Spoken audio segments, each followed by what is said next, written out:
1 থেকে 1.5 ঘন্টা ওয়াজ করেন তো আপনারা বলে নাই ভবিষ্যতে কাকে নাম আছে কাকে নিয়ে আছে কাকে আমাদের এরফান সাহেবকে দেন তাই কি না টান আছে একটা আকর্ষণ আছে তো বাবা একজনের জন্য তো সব নয় একজন যদি জালসা করে দেয় তো টাইমটা আপনাদের লস জালসার লস সব দিকে লস তাহলে একজনকে দিয়ে একটা সভা শেষ করা যায় না যখন এসেই গিয়েছি তো কিছু কথা শুনবেন তো শুনবেন ইনশাআল্লাহ কে কে হাত দেখান দেখি সবাই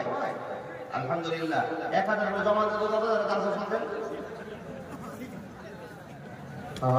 টিভিতে শুনবেন দাদা জি আর ইউটিউবার ভাইদেরকে বলবো একবার লাগিয়ে নাও আমি ইউটিউবে ওয়াজ দিতে চাইছি না একবার লাগিয়ে নাও ছেড়ে দাও তোমরা উঠলে আমার মাথা থেকে ওয়াজ পাবা যাই হোক আলহামদুলিল্লাহ কাজগুলো করতে হবে তো মোবাইলের ব্যাপার যন্ত্রপাতি ব্যাপার একবার ঠিক করে নাও ভাই আর উঠবা না তাহলে ঠিক আছে জি জি জি এবার এখানে যতগুলো লোক বসে আছেন সবাই মুসলমান আর এবার অরিজিনাল ভাবে হাত দেখা মুসলমান মাশাআল্লাহ আল্লাহ প্রত্যেকটি হাতটাকে কবুল করো যারা হাত দেখে যাবে মুসলমান আর যারা হাত দেখে তারা কি বেঈমান না না ওনারও মুসলমান আল্লাহ এত কষ্ট করে রাতে বসে আছে কেন আল্লাহ সবার হাতকে কবুল করো আল্লাহুম্মা আমিন ভাই ব্রাদার ইসলাম আমি কথা শুরু করার আগে কম সময়ের ভিতরে কম কথা আপনাকে বলবো জি আল্লাহর বান্দা যতটি লোক বসে আছেন একজন লোক হাত দেখিয়ে বলবেন মাওলানা আমি আল্লাহকে ডেকেছি কেউ একজনও হাত উঠলো না কেন উঠলো না আল্লাহকে আমরা দেখিনি আচ্ছা দেখেছেন কেউ কেউ দেখিনি অন্তরে বিশ্বাস আছে আল্লাহ একজন আছে এই বিশ্বাসটা না থাকলে এত কষ্ট করে 10 কিলোমিটার 15 কিলোমিটার 20 কিলোমিটার দূর থেকে যারা সালাম দিল ধরে জিজ্ঞেস করলাম ভাই বাড়ি কত দূর এখান থেকে 20 কিলোমিটার দূরে মনে হয় তো ওনারা দাসা শুনতে এসছেন আচ্ছা বল শুধু বক্তা দেখা কি সার্থক জি না একটাই আশা পৃথিবীতে যত মুসলমান আছে সবার একটাই আশা দান করলে নেকি হবে নামাজ পড়লে নেকি হবে জালসা শুনলে নেকি হবে হজ করলে নেকি হবে আর নেকির শেষে একটাই কাজ আছে নেকি হলে জান্নাত পাওয়া যাবে তাই না বাবা এই চাওয়া পাওয়া ছাড়া আর আমাদের কিচ্ছু নেই যদি আল্লাহ আমাদের ঘোষণা করে দিতেন প্রত্যেকটা মুসলমান জান্নাতে চলে গেছে তোমাদের আল্লাহর কাছে ইবাদত তো আমরা আদা বলে আসতাম না তাহলে আমলের পরিপ্রেক্ষিতে আমলের মাধ্যমে আল্লাহকে খুশি করে আমাদেরকে জান্নাত হাসিল করতে হবে আর এই জন্য জালসা শুনতে এসেছি সত্যি করে বলবেন আপনাদেরকে কমিটি 500 টাকা করে দিবে না আপনারা দিবেন আপনারাই কমিটি দিবেন আর এই জন্য আপনাদেরকে এক জায়গায় জমা করা হয়েছে কিন্তু বাবা দেখুন এতগুলো লোকের ভিতরে কে জান্নাতে যাবে না কে জাহান্নামে যাবে আমি কি করে বলবো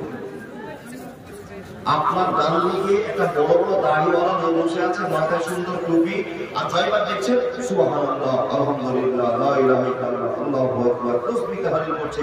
আপনি দেখে বলছেন যে এই লোকের না জান্নাতে যাবে কি বলেন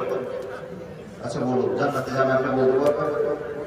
আপনারা বসে আছেন আমি বসে আছি আমি দূর থেকে এসেছি আমি মুফতি সাহেব মানুষ নামাজ জাকাত করি বক্তা সাহেব মানুষ আপনারা বলবেন যে মুফতি সাহেব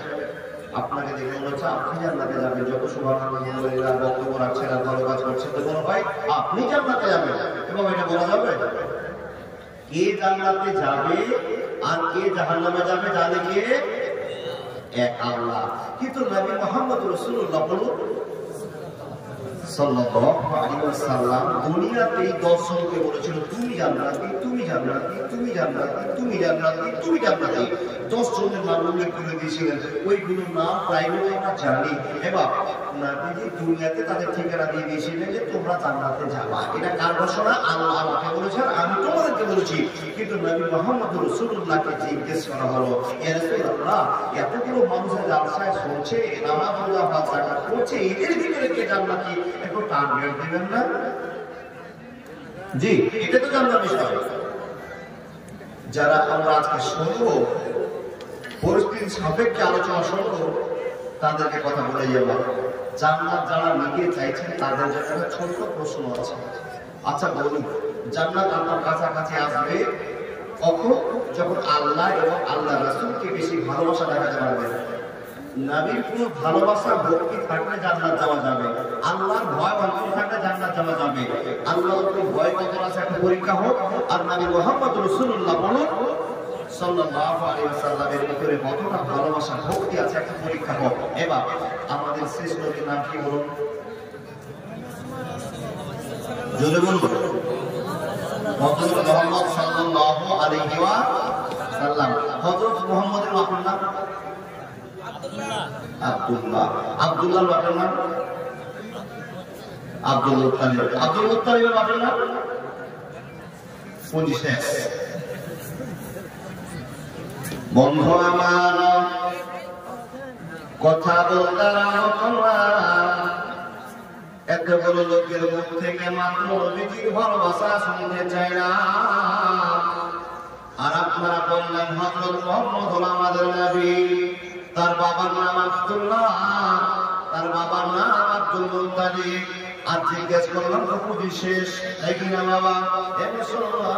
অথচ আমরা বুকে বড় আশা করে আছি নবী মুহাম্মদের প্রেম নিয়ে জান্নাতে যাব ইনশাআল্লাহ। মাথা রেখে দেন, নবীর ভালোবাসা ছাড়া একটা মানুষ জান্নাতে যাবে না, যাবে না, যাবে না। জি, এখানে যতগুলো লোক বসে আছে, আমি যদি বলি এই লোকটা জান্নাতি, তো আপনারা বিশ্বাস করবেন? বিশ্বাস করবেন। তার কারণ দুনিয়ার মানুষ খবর দিতে পারবে না কে জান্নাতে যাবে আর কে জাহান্নামে যাবে। কিন্তু নবী মুহাম্মদ যদি বলে দেয়, কি বিশ্বাস করবেন তো? হ্যাঁ, বিশ্বাস করবেন। স্টেজ থেকে নিয়ে শ্রোতা পর্যন্ত যতটুকু লোক আছে নবীজি বলছেন, এই মানুষের দল কান খুলে শুনে না,